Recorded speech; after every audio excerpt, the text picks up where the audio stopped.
Hello and welcome to this session on equalizing educational opportunities.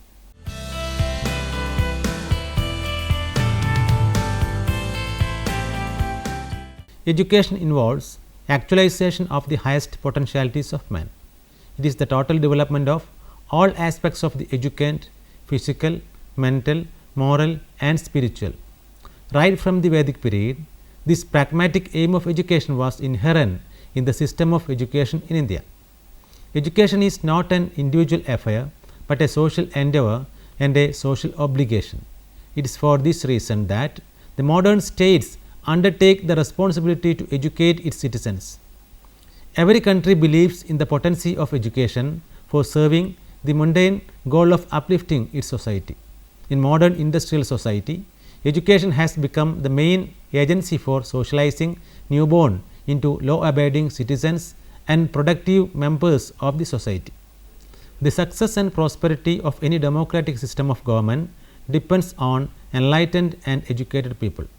For any citizen to participate in economic production of a country, they need to learn specialized skills which cannot be acquired through family or any other agency. The knowledge through educating people generates in them the feeling of nationalism, patriotism and sacrifice. India takes the credit of being the largest democracy in the world. Democracy is a way of life. Unless the people are vigilant of their rights and responsibilities, democracy has no meaning. To make this possible, education is badly necessary. Inequality is a common phenomenon seen in multi-ethnic societies. A society with unequal opportunities is characterized by a low degree of social mobility. This immobility leads to intergenerational persistence of poverty with serious implication in the process of development of a country. Social stratification is one of the stark realities of human society. Inequality exists in one or other form in all societies. Inequality means that certain individuals and groups in a society are relatively in a disadvantageous situation with regard to access to and possession of various resources such as wealth, power, occupation and education. The social system which intends to provide equal opportunities for the advancement of all its citizens has to make provisions for equal education opportunities also. At the time of independence in 1947, India inherited an educational system which was quantitatively small. It was characterized by acute gender disparity and regional imbalances. In 1950, India adopted its own constitution which was committed to the principle of equality. The articles 15, 16, 17, 38 and 48 of the constitution guarantee equality to all the citizens. The National Policy on Education of 1986 also calls for providing equality of educational opportunities to all, not only in terms of access, but also in conditions for success. Education for all or EFA is an international commitment and its goals may be different in different countries depending upon their social background and educational scenario. Equalization of educational opportunities. Modern society views education as an important societal resource and means of achieving the goal of egalitarianism. Education is thus often considered as an equalizer. Inequality of education opportunities in a country is the most disgusting problem hard to solve. The equalization of educational opportunities is essentially linked with the equality notions in the social system. However, inequality of educational opportunities exists throughout the world and more so in India. In India, inequality of educational opportunities has been inherited from the past generations. The preamble of the Constitution of India emphasizes equality of status and of opportunity. Article 14 of the Indian Constitution provides for equality before law and Article 15 states that the state shall not discriminate against any citizen on ground of religion, race, caste, creed, sex and place of birth. It also states special provision to be provided for the advancement of women, children and scheduled castes and scheduled tribe. In spite of all this, there exists inequality of opportunity in the country. Equality of educational opportunities means that an individual has equal access to education and no one is denied access to any level or type of education. The pattern of inequality of educational opportunity may be considered at several levels. Inequality between one state and another, inequality between one district and another in a particular state, inequality of opportunities in different areas of the same district and inequality of opportunities between boys and girls. Need for equalization of educational opportunities. The Education Commission or the Kothari Commission of 1964-66 has observed that one of the most important social objectives of education is to equalize educational opportunity, enabling all the classes of society to use education as a lever for the improvement of their condition. It must be ensured that all available talent in the country gets progressive equality of opportunities. This is the only guarantee for the building of egalitarian and humane society by which exploitation of the weaker sections will be minimized.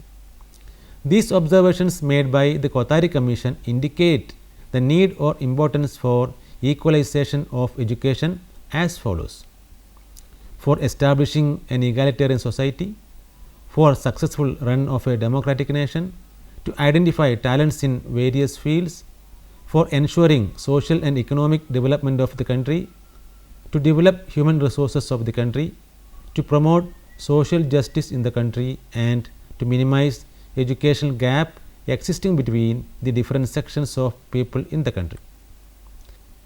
Major causes of inequality of educational opportunities in India.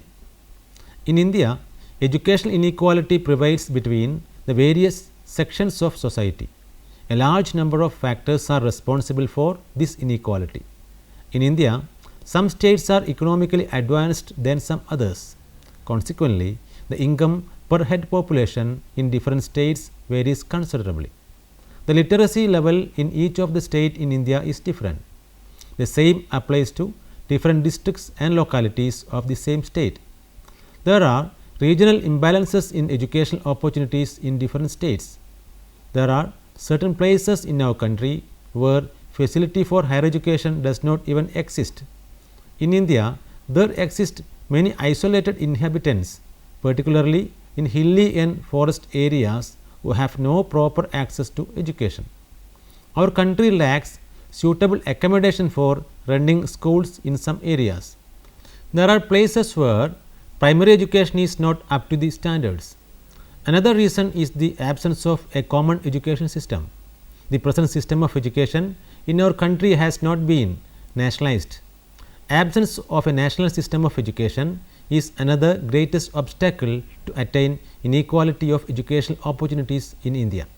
Poverty in India is yet another reason for inequality of opportunities in the educational field.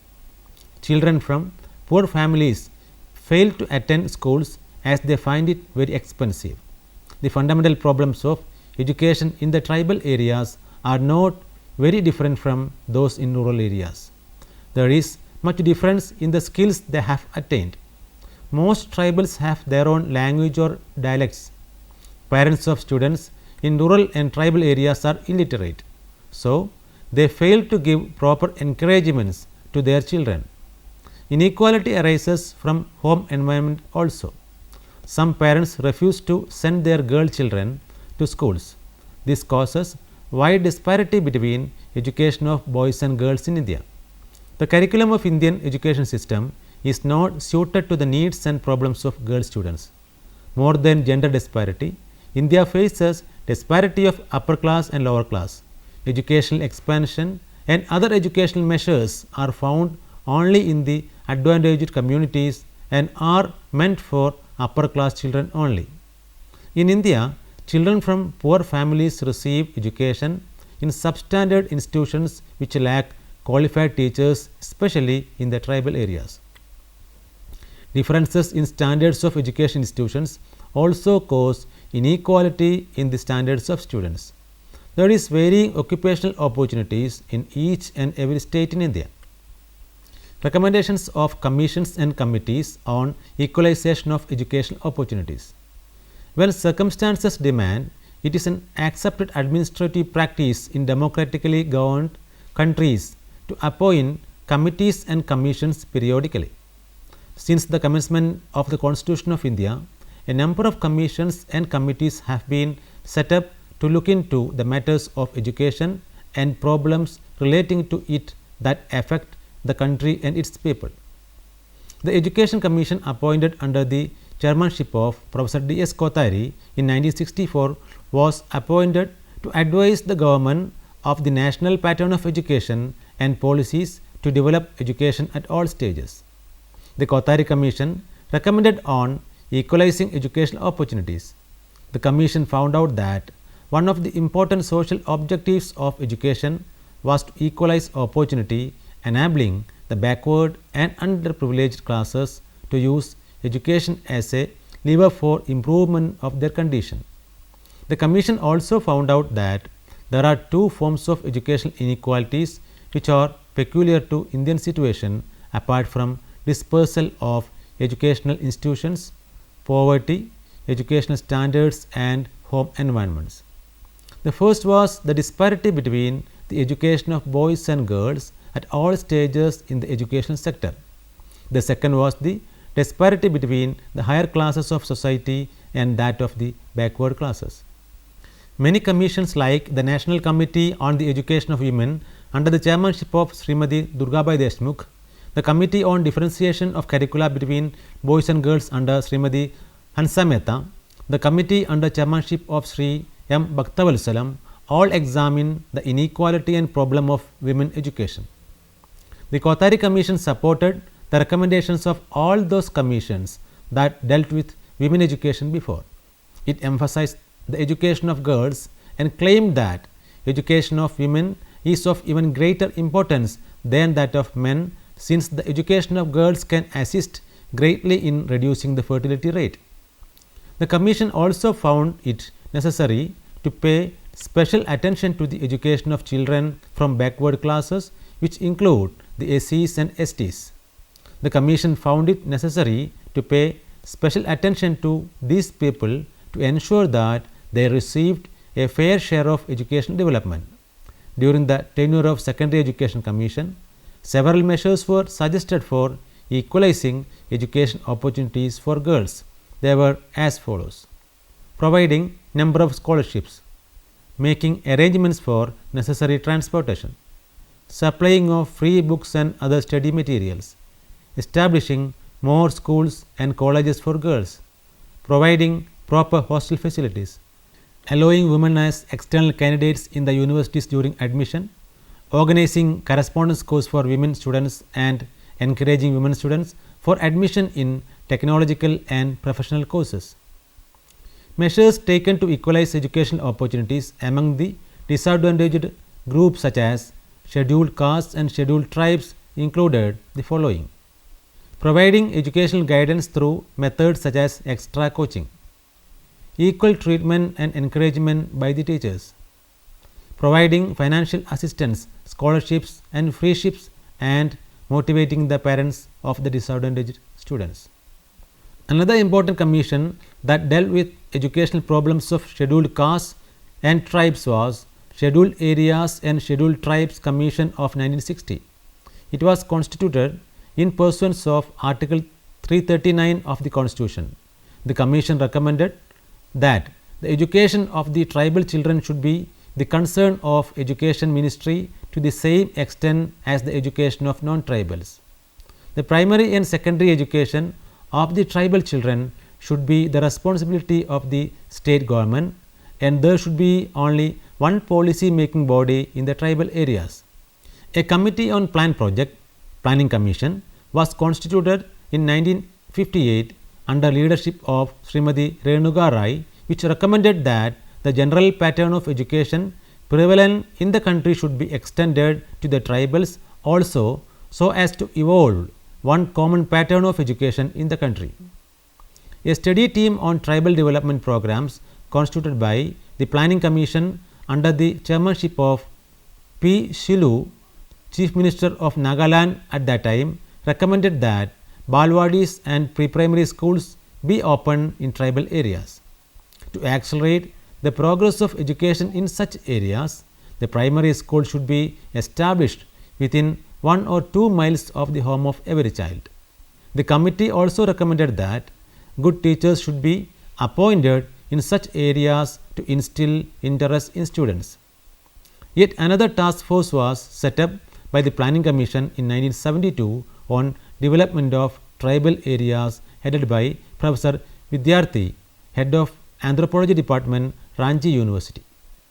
The committee found that the problem of education in tribal areas were mainly the problem of wastage due to lack of motivation on the part of tribals to send their children to school, lack of facilities to move from primary to next level of education, lack of good teachers, difficulty of producing textbooks in tribal areas, etc.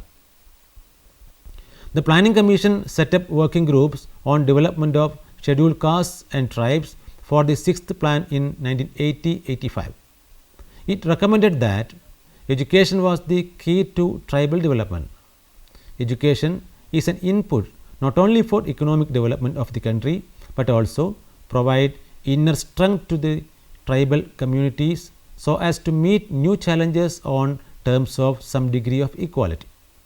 During the 7th plan in 1985-90, the Planning Commission set up another working group which recommended that incentives should be provided for education of the tribal groups to reduce non-enrollment, dropout rates and absenteeism. Low literacy areas and groups should be identified by the educational departments of the state governments and suitable programs be conducted for them. Greater effort should be taken to promote adult education, especially among the tribal women. Measures to be taken for equalizing educational opportunities. In order to attain equalization of educational opportunities in our country, certain measures are to be taken with immediate effect. Primary education. Primary education in India should seek to satisfy every person without discrimination of any kind. There should not be discrimination in the curriculum provided to the students. Equality of education opportunities at the primary stage requires provision for free and compulsory education, that is, universalization of education without any discrimination. Moreover, the financing of elementary education should be separated from financing of other sectors of education and treated as special footing. Secondary education. At the secondary stage in India, individual difference between boys and girls become important. Thus, at this stage, diversified curriculum should be introduced as per career needs and interests of both boys and girls. Correspondence education. Correspondence education to a great extent can help in equalization of education opportunities. They can make education cheaper and convenient. This can help in increase in the number of enrollment of students. Fair admissions. Admission of students in every education institution should be based on pure merit. Fair and just admissions help to equalize education opportunities. Even higher educational chances should be extended to all on merit. Common school system. It is important to adopt a common system of education to necessitate educational equality both at the primary and secondary stages of education. The common system should be one open to all children without discrimination and should be one where admissions happen on talent of the students. The common system should also be of reasonable standards with maintenance of adequate facilities that meet the needs and aspirations of the middle and lower classes. National system of education. Nationalization of education system is an important step to equalize educational opportunities in a country. There should be only one agency to control education in the country. No private agency should be given the opportunity to function in the field of education. Compensatory education. The disadvantaged children have a non-stimulating environment. They attend primary education and come out to the next level without prerequisite learning which are necessary. This problem later causes dropout rates in schools. In order to equalize educational opportunities, compensatory education should be provided. Higher professional education. For a higher education of higher standard, professional education should be based on emphasis on individual capacity or merit and maintenance of quality and standard. Minimizing regional imbalances. The regional imbalances in respect of educational opportunities should be abolished ultimately and minimized. Educational planning should be carried out to reduce the gap that exists in different districts. Special financial assistance should be given to all states on principles of equalization in order to enable them to fulfill the directive of Article 45 of the Constitution. The disparity in respect to urban and rural areas should be minimized. The educational standards in both the areas should be uniform. Sufficient number of schools should be set up in rural areas. The students in the rural areas in the country should not be deprived of their educational privileges. Free education and scholarships. To provide free and compulsory education till the age of 14 is an important constitutional provision. Tuition fees in schools should be avoided and free education should be extended to secondary and university levels for needy and deserving students. Free textbooks, study materials, hostels, facilities, etc. should be made available to poor and meritorious students to ensure equality of education opportunities. Education of the handicapped. Special provision should be made for education of handicapped in the country like any other normal person. The moderately handicapped students should be educated along with non-handicapped children. If they are admitted in general schools, they should have provisions for resource rooms, special teacher and material aids. Special attention to education of girls. It is important to take care of girls' education in India to ensure national development, social justice and healthy family life. Education of the disadvantaged groups. Special attention should be given to education of SC and ST.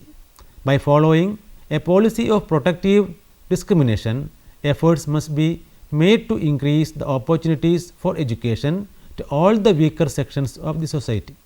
Along with the expansion of education programs, measures should be taken for the social and economic development of the disadvantaged groups. Let me summarize the session. Every country believes in the potency of education for serving the mundane goal of uplifting its society. In modern industrial society, education has become the main agency for socializing newborn into law-abiding citizens and productive members of the society.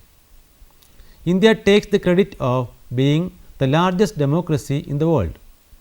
Unless the people are vigilant of their rights and responsibilities, democracy has no meaning. To make this possible, education is badly necessary. Inequality is a common phenomenon seen in multi-ethnic societies. Inequality means that certain individuals and groups in a society are relatively in a disadvantageous situation with regard to access to and possession of various resources such as wealth, power, occupation and education. Inequality of educational opportunities in a country is the most disgusting problem hard to solve. The equalization of educational opportunities is essentially linked with the equality notions in the social system. However, inequality of education opportunities exists throughout the world and more so in India.